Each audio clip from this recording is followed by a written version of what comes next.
Some more political news today. Biden canceled nearly $6 billion in federal student debt for thousands of public service workers. That's right, Biden canceled almost $6 billion in debt. Then one guy was like, now do me. Please, The Democrat Party it died. When did it die? It's not democratic. It's not a party. What is a gang of commies stealing and redistributing wealth and buying votes? It's like Venezuela around here. Speaking with Jonathan Turley, raised in a Chicago Democrat household like me, wrote a piece about the shape that the Democrat Party is in, and he talked about it this morning. I have it for you. I will share it with you. He was in the 6 a.m. hour on the Fox News Channel this morning, talking about the state of the Democrat Party. The undemocratic party, the anti-democratic party. Yeah, another $6 billion. We used to call this buying votes in Chicago. They couldn't be more corrupt if they were Sicilian gangsters. No offense to our Sicilian friends, but you know. Can't kid me. Everybody knows. Yeah, $6 billion, and everybody's very pleased by it at National Panhandler Radio and beyond. What does that bring it to now, Michael? It brings it to a whole lot more than $6 billion. Way over $100 billion paying off other people's student loans so that they can be paid off later by plumbers and truck drivers. You went to Harvard. You went to University of Pennsylvania. Don't worry about those loans you took out. Here's your lesson. The commies are here, and they're fleecing everybody. Pretty amazing stuff. Nearly 80,000 public service workers. That's why we call people workers, because we've adopted the Soviet lexicon, thanks to the Democrat Party, including teachers, nurses, and firefighters. Lots of college loans for the firefighters are going to be paid off. Have roughly $6 billion in student loan forgiven on Thursday. Yesterday, $6 billion. This is, the Supreme Court ruled that he couldn't do this. But because he's Hitler, is that the correct word?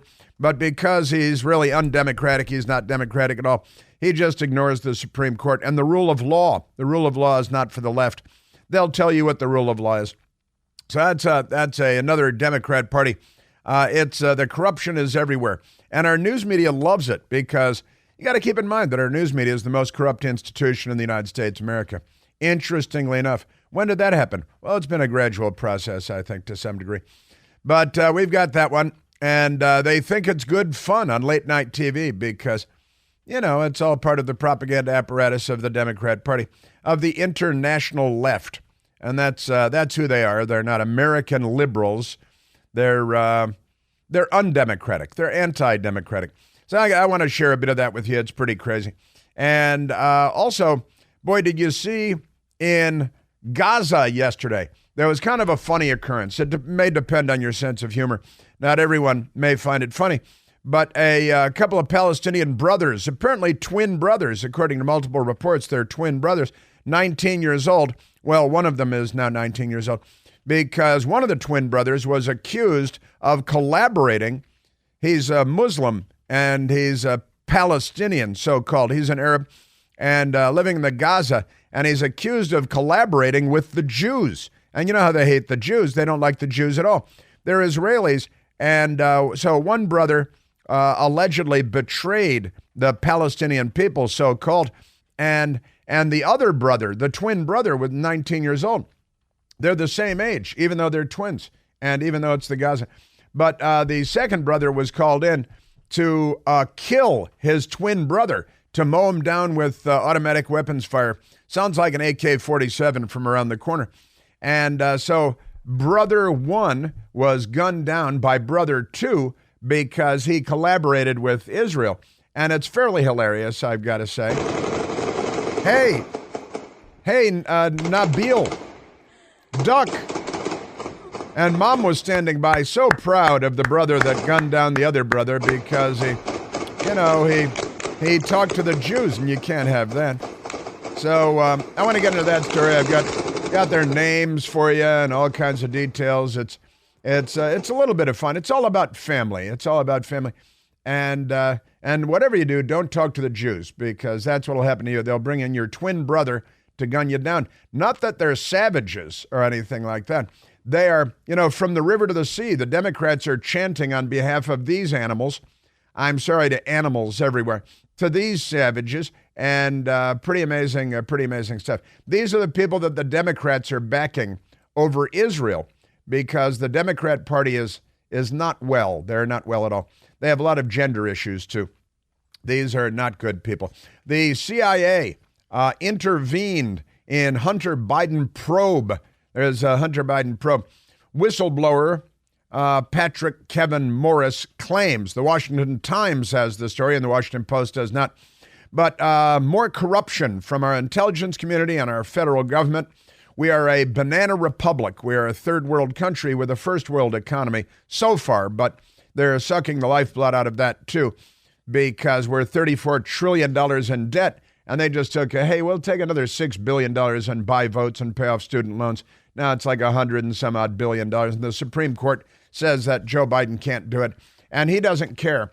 And so he continues to do it. And our news media doesn't care either, because they're filthies. They're filthies. They're plural, filthy people.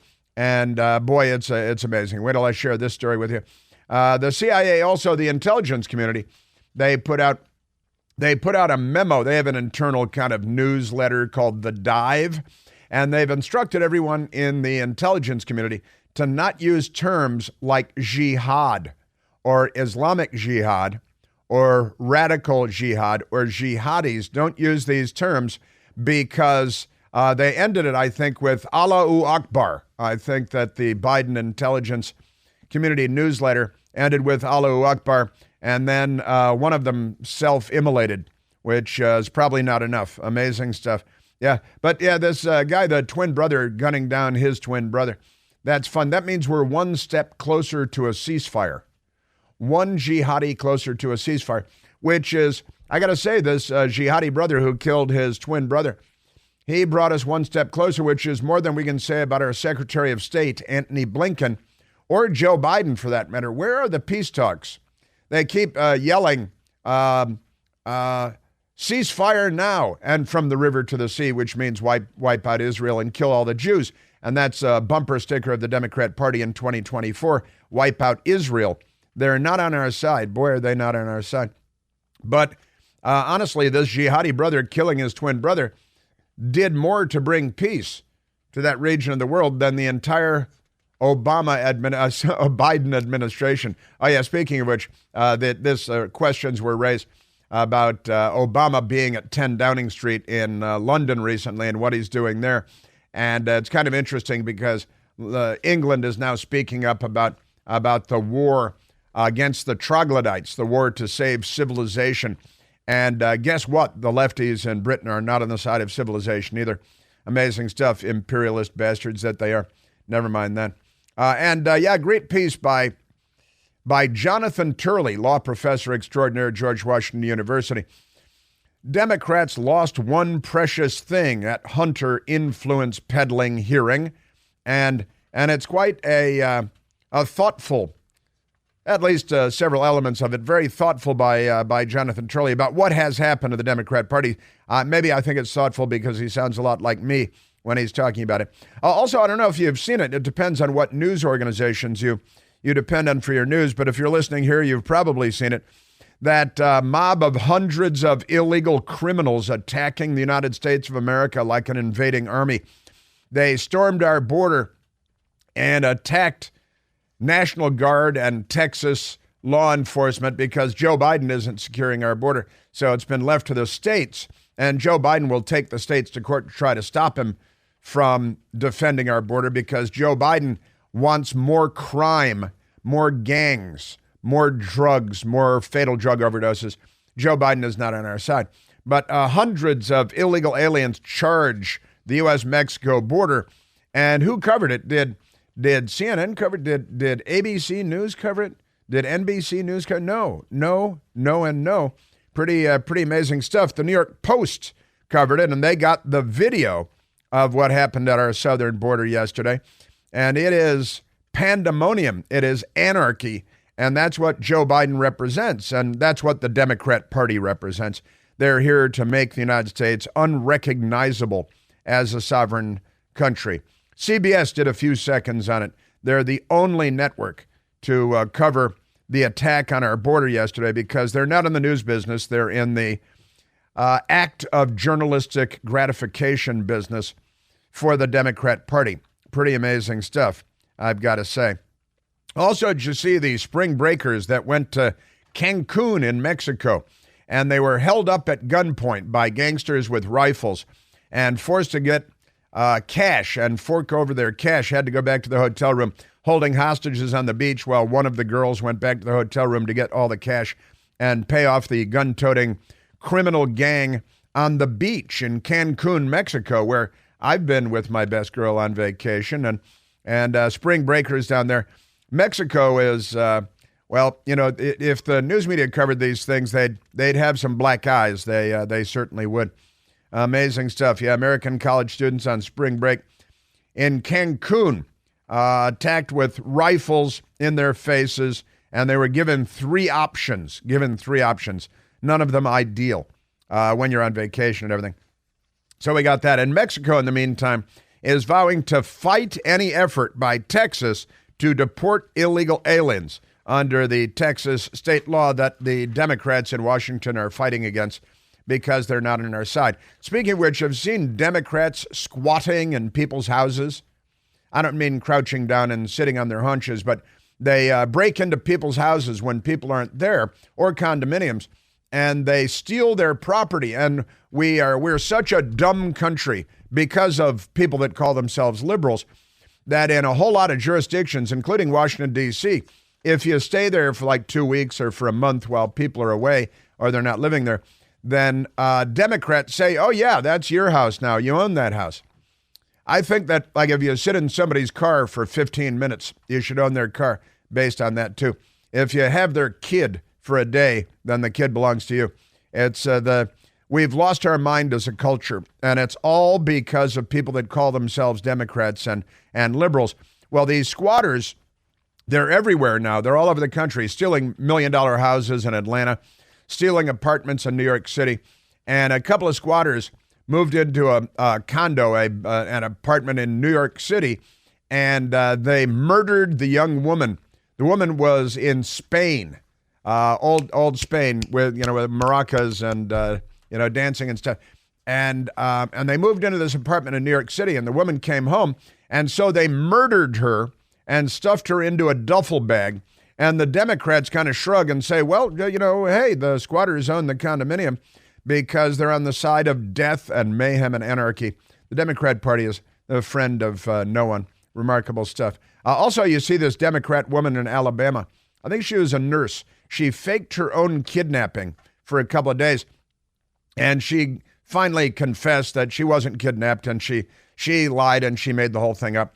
And now I was reminded of Jussie Smollett because she filed all these fake police reports that she had been kidnapped and stuff. She has confessed that it was all faked, and she's being told to pay a fine of $18,000.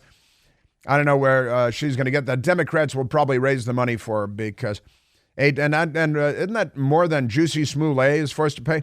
Now, the big stories today, we've got the border story. That's a big story, our border being attacked and the Democrats waving them in because they love gang violence and stealing everything, looting, destroying businesses. Oh, you see the dollar store, speaking of which, the dollar store, everything's a dollar. Used to be anyway. It went up under Joe Biden.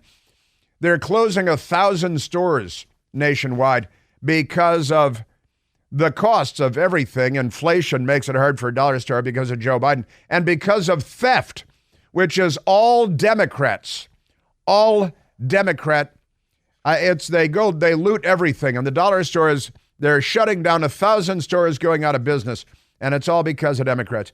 And I've got updates for you on President Trump being ordered by these fascists in New York to pay them, $454 million. $454 million by Monday, or they're going to start stealing his property because they know that all power comes from the barrel of a gun, just like Chairman Mao said, and the Democrats believe that too. So I've got an update for you on President Trump and the criminal shakedown by the criminal Democrats who are behaving as criminals behave. I got that for you. Yeah, President Trump, the southern border, an Indiana student that flew the American flag on his pickup truck found himself, a big surprise for him, a big surprise for the American flag waving pickup truck driving high school student in Indiana. And it's a happy story. It's a very happy story. We are at 888-630-9625. Hey, it's Chris Plant, excited to tell you about our July 2024 Listener Sea Cruise. We'll be sailing around the British Isles, visiting Scotland and Ireland. Please join us. Visit ChrisPlantCruise.com. And did you see the NBC network executive who has twisted gay fantasies about Barron Trump, who just turned 18 years old?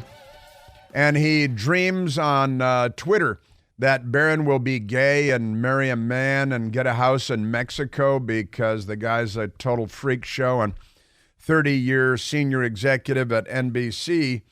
And all of that is fine because Democrats, they've got a lot of issues where you can't address them all at once, but they're an unwell bunch of people. And I've got that for you too, because that's wackadoodle-doo. That's for sure. He's fair game, he says. The 30-year NBC executive says Barron Trump turned 18 years old, and he said now he's fair game. Now he's fair game. That's what this creepy creep is talking about. And it's just fine. He'll probably be hired by CBS now just to round things out because he left NBC a little while ago, but that's it. So we've got a great many stories for you. Because the Democrats keep doing all these crazy things. And every single one of these stories, I kid you not, is a crazy Democrat. Also, did you see the Democrat congressman from Maryland who used the word jigaboo in a public hearing, but it's okay because he's a Democrat. You know how that works. When you're a member of the Party of the Confederate States of America, the Jim Crow people, it's okay when you use terms like that. It's only wrong when a Republican use a term like that.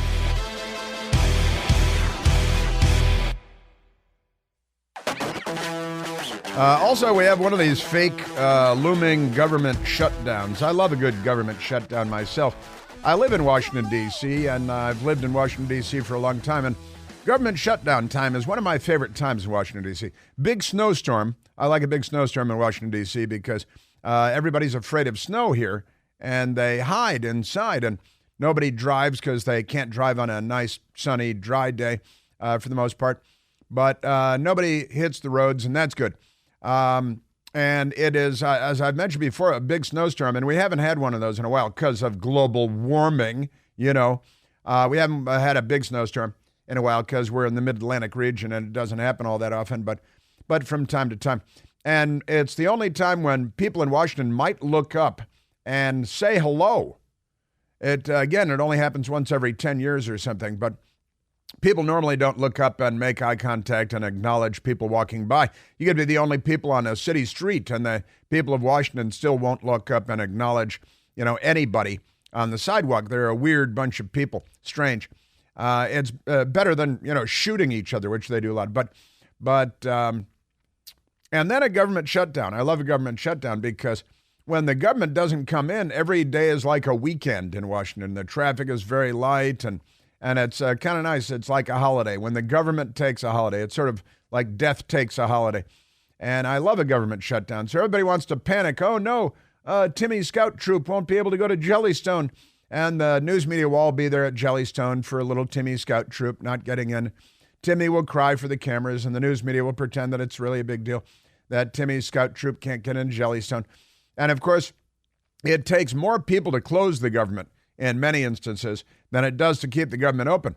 I've told you these previous clown car government shutdowns, which are always theater. They're theater. You go to the World War II Memorial, which is an outdoor memorial, of course, and normally there might be one or two park rangers or something in the World War II Memorial that can answer questions for you, and they're great, they're wonderful. But when it's closed, they have like 30 people there to put up fences so you can't walk through an open air thing.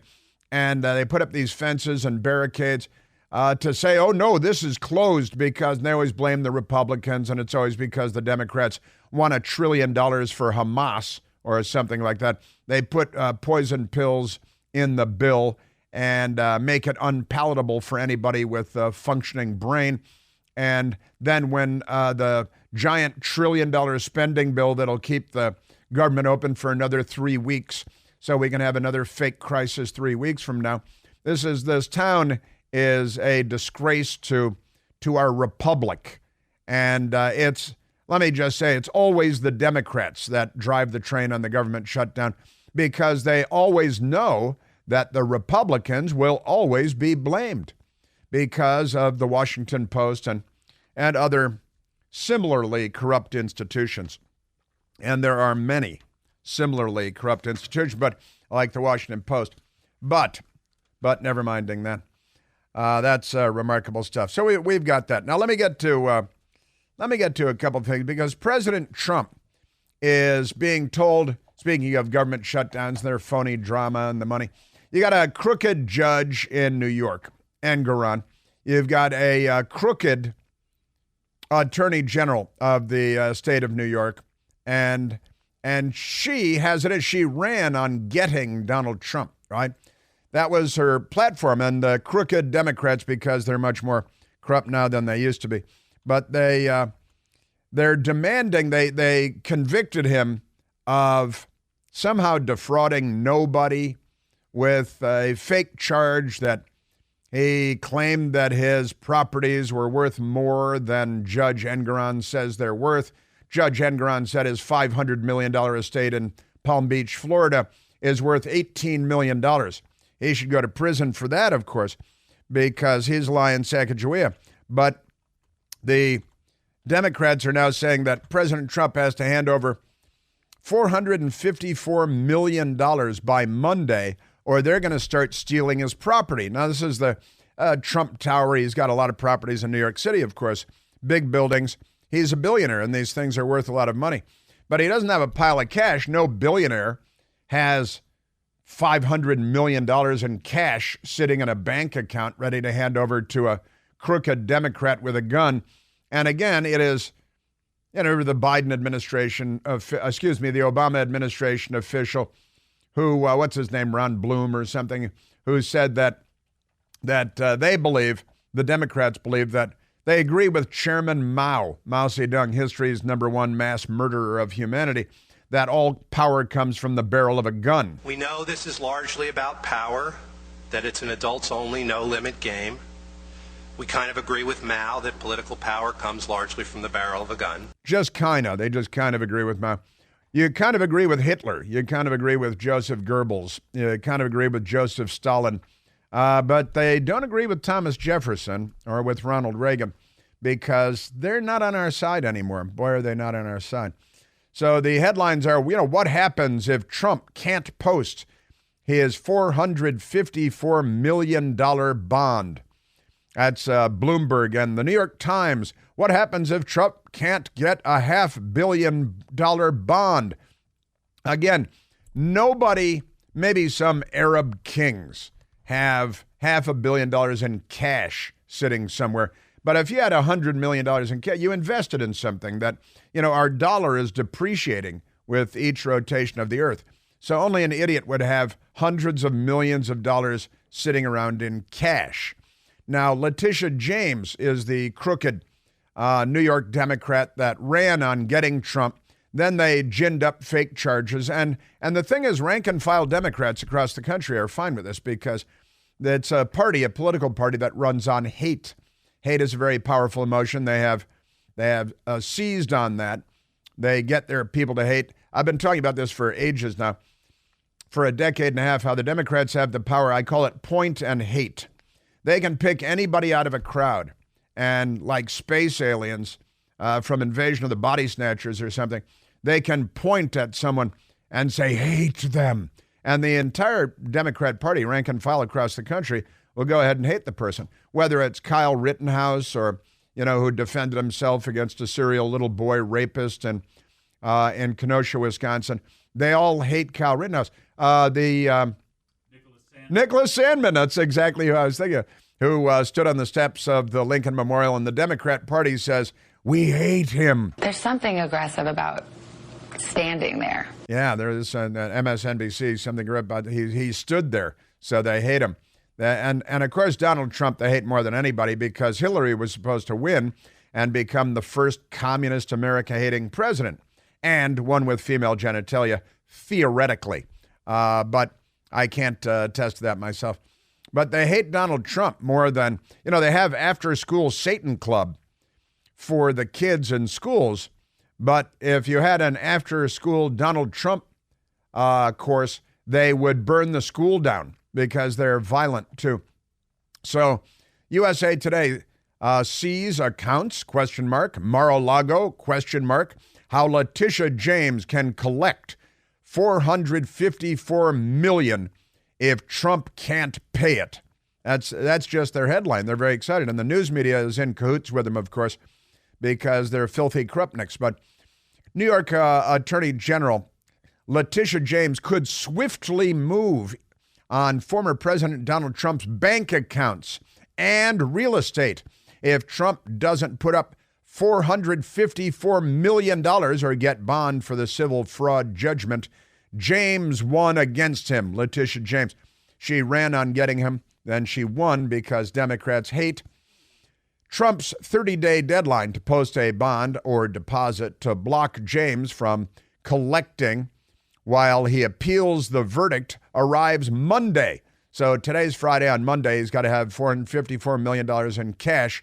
Otherwise, she says she's going to start stealing his properties, seizing his properties, right? And it's pretty amazing. Now, he owns an estate in Seven Springs in Westchester County, New York. He owns a Trump National Golf Course in New York, and where is that?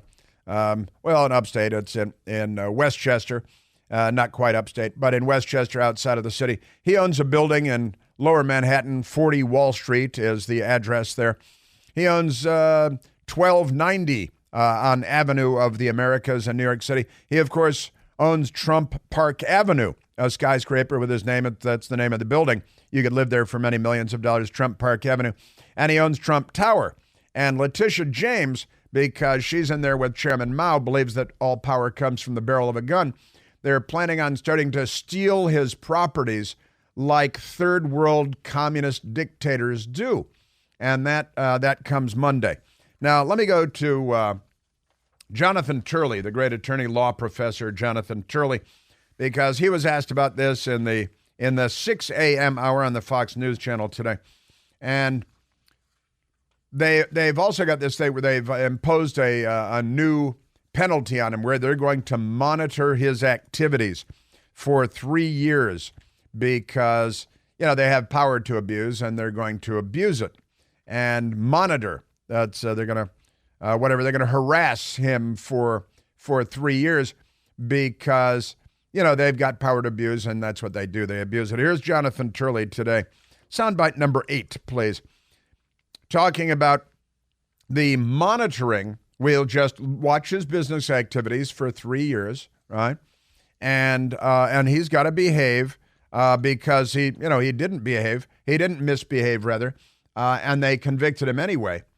He didn't defraud any bank. His bank came in and testified. I think more than one bank came in and testified, said, no, we've got great business relationships with him.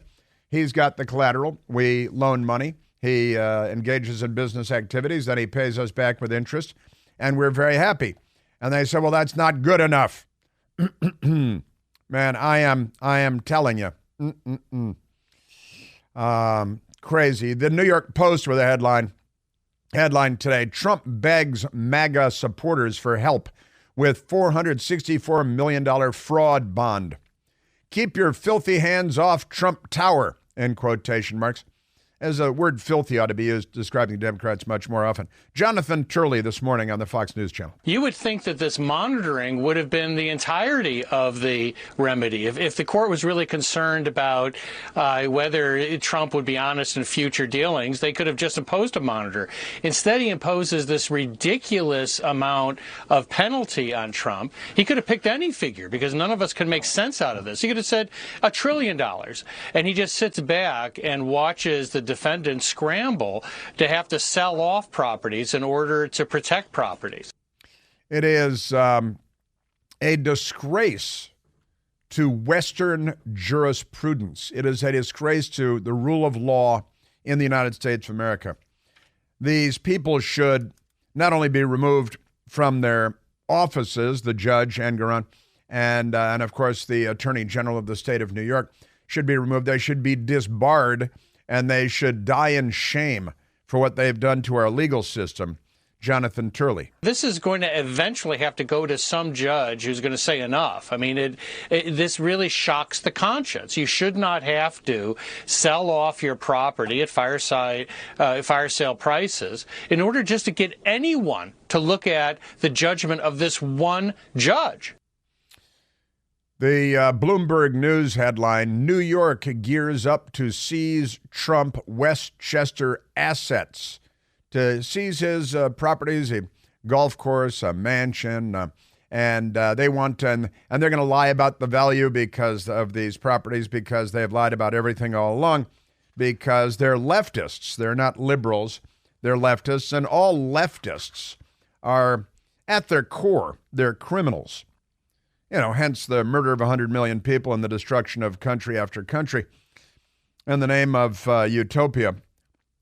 Jonathan Turley feels pretty much the way I do about what they've done to the legal system in America. What's happening to the New York legal system is truly alarming. This was one of the premier systems in the world for businesses, and now people are fleeing New York. They see what's happening here.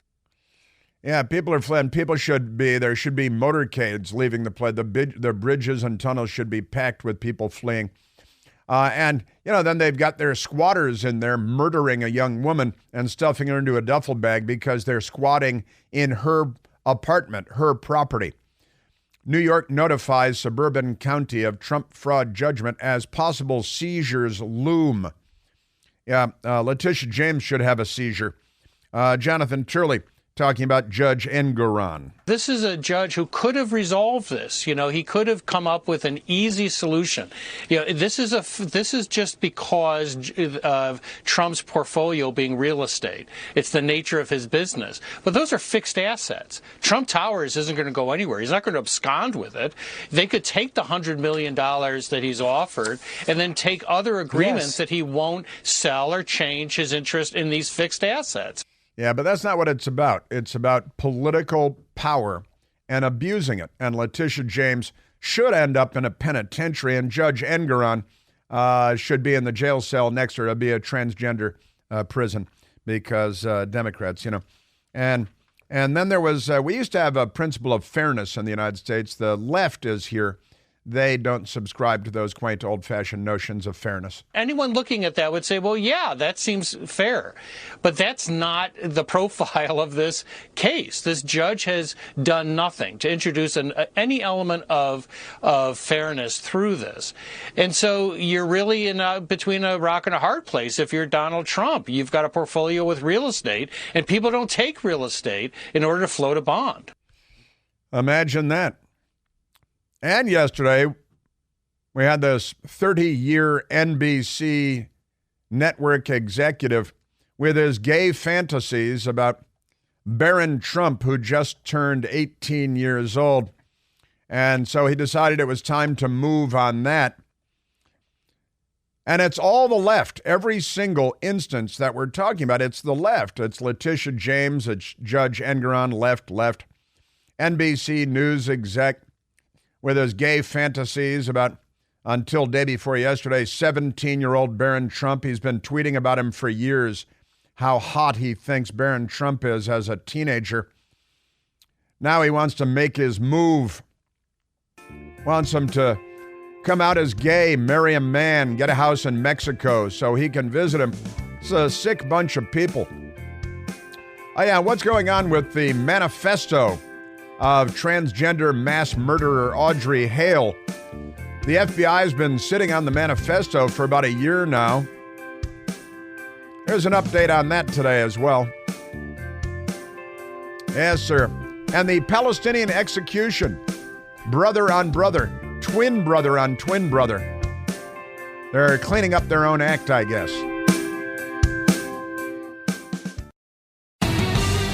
Oh, hey, we're back. Let's take a phone call.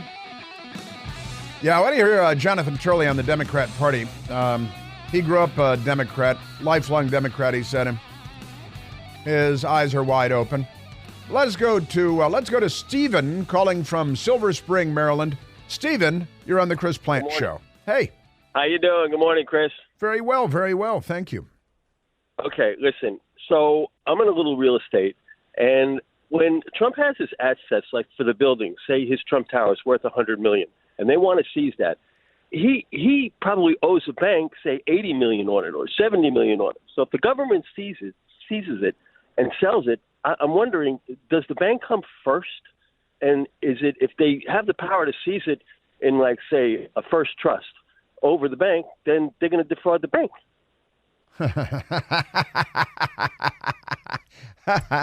I love it. I hadn't thought of that. So the bank will end up being defrauded because the Democrats will seize the property. And then, what are they going to do, Stephen? Are they going to liquidate the property? Are they going to run it themselves? Then they don't get the fine. Well, that's right. And are they going to run it as an ongoing concern? I think not. This is the stuff of the third world.